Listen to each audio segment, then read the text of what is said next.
A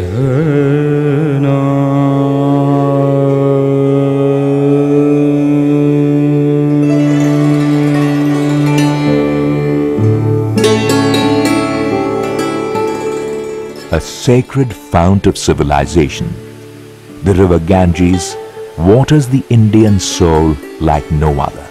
She emerges from the icy Himalayan cave of Gomukh, or cow's mouth, to tumble down the hills and pour herself into the Bay of Bengal on India's eastern shore.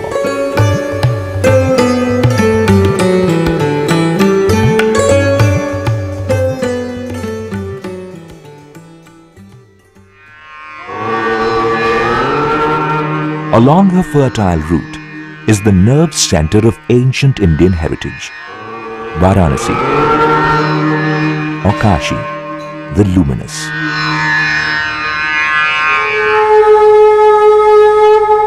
This is the world's oldest city, on the western bank of the Ganges, drawing pilgrims from every corner of India to symbolically refresh their connection with their culture.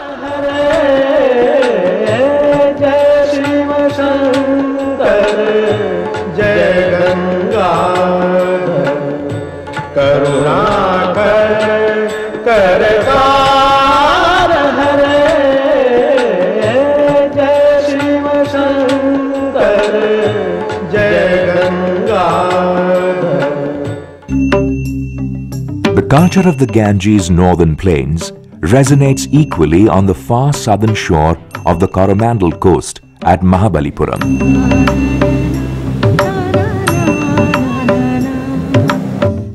Man-made caves, bas-reliefs and temples dating from the 5th century to the 9th century can also be found at this UNESCO World Heritage Site.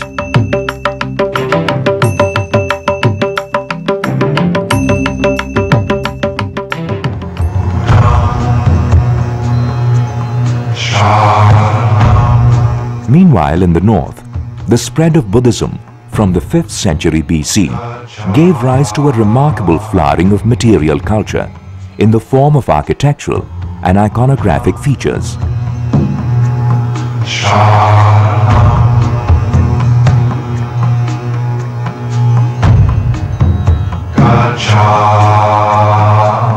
Especially magical are the rock-cut caves at Ajanta, deep in peninsular India, dating from the 2nd century BC to 650 AD.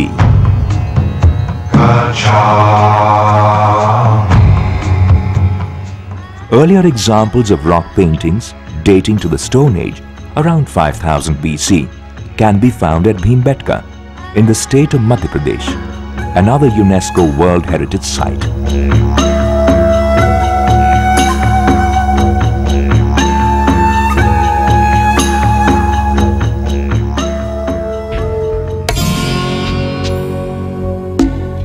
The 25 temples at Khajuraho provide an example of sculpture in such high relief that it is almost three-dimensional in effect.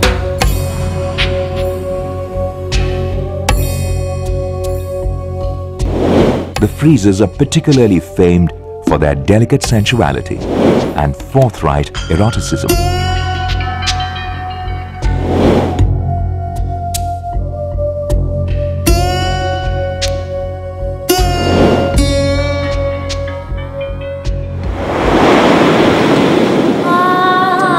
Down the eastern seaboard from the Ganges Delta, a tall, proud temple has watched over these shores since the 12th century. It is Konark, a temple dedicated to the sun, which medieval sailors from across the 7 seas called the Black Pagoda for its exquisite silhouette across the waters. Close by, the resort town of Puri houses the 13th century Jagannath temple, dedicated to the deity, where divinity is personalized as the reincarnate Lord Krishna. The newly born religion of Islam began to sweep across India from the 11th century till the early 16th century, the early Muslim period. The ruins of the city of Dwar Samudra which was razed to the ground in 1311 by Islamic invaders, are now known as Halabid or Old City.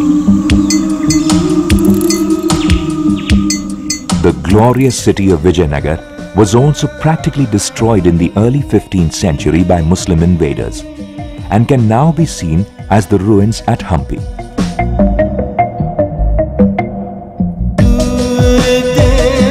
During this period, the Islamic rulers left behind their legacy in the form of the Qutub Minar, the Jamali Kamali tomb,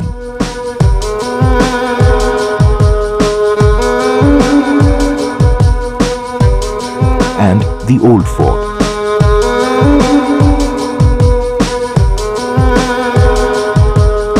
All situated in Delhi, and examples of the synthesis of Persian architecture with local influences.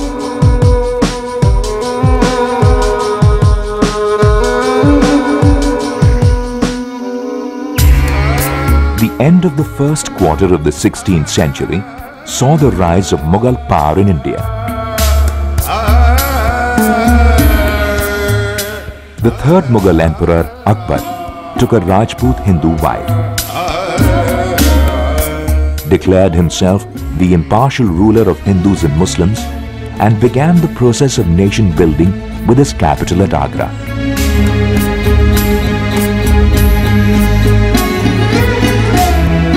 Outside Agra, he also built the immaculately preserved city of Fatehpur Sikri, which had a specially designed forecourt for royal entertainment.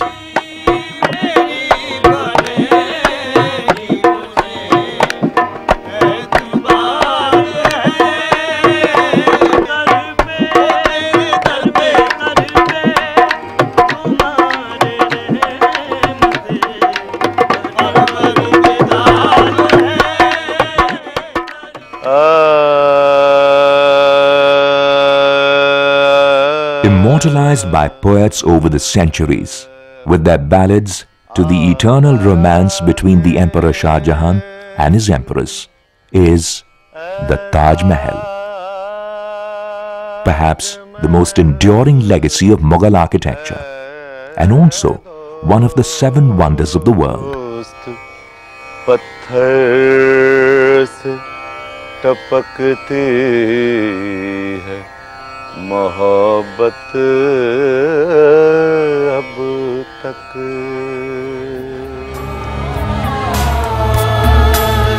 The Red Fort and the Jama Masjid at New Delhi are other enduring and distinctive symbols of the Mughal legacy.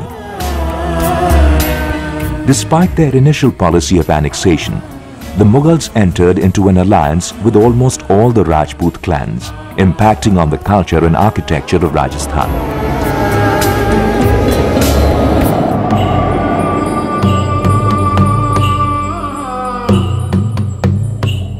The imposing Amer Fort at Jaipur reveals elements of this synthesis.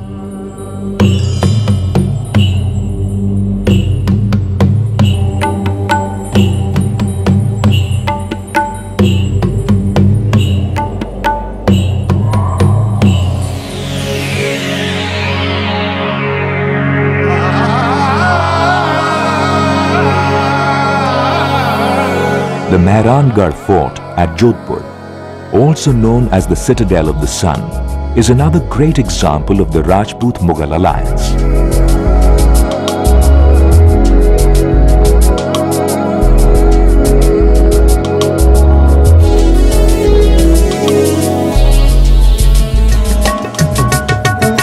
The remote and mighty hilltop fort of Kumbhalgarh, 84 kilometers north of the city of Udaipur, is perhaps the most formidable 15th century fort in Rajasthan.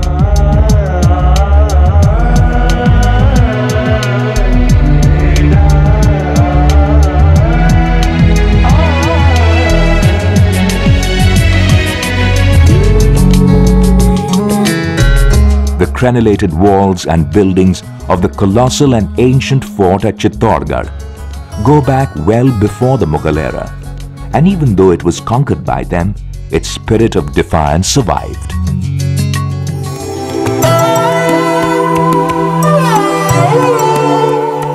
During this period, Rajasthan also saw a renaissance in temple architecture in the form of the Jain temples at Ranakpur and Dilwara.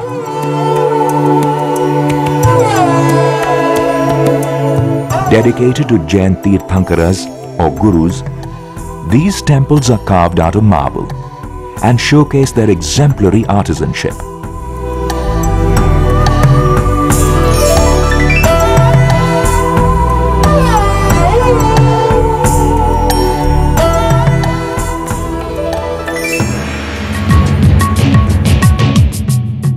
The eclipse of Mughal power was almost complete by 1761, which heralded the rise of colonial power in India in the form of British rule till 1947. The British capital was first at Calcutta, a city built by an Englishman, Job Charnock. In 1911, the capital moved to Delhi. The English architect, Sir Edwin Lutyens, built a new capital in the Indo-Saracenic style in the 1920s. Great buildings and monuments like the Secretariat, Presidential Palace, Parliament and the War Memorial, India Gate contributed to the combined heritage of India.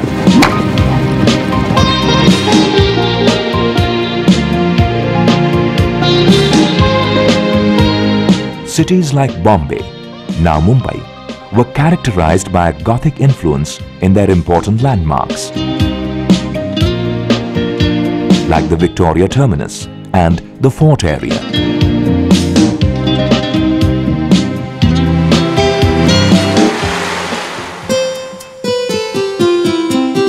The former summer capital of India, Simla, emerged as a hill station, followed by Nainital, Darjeeling, and many more as quaint architectural outposts of the Raj.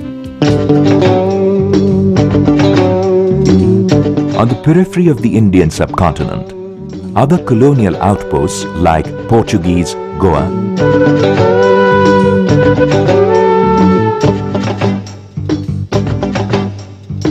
French Pondicherry, and the Dutch Cochin also left their mark on the collective heritage of India.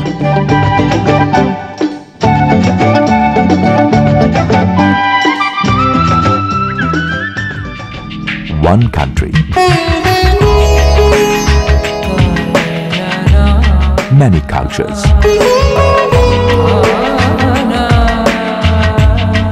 India's heritage is a living record of time and space in terms of human civilization.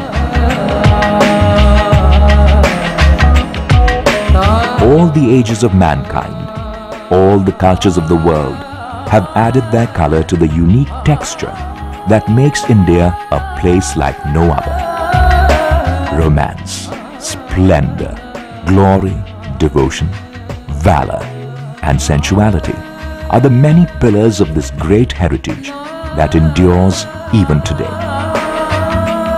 Come to India and see the ages come alive.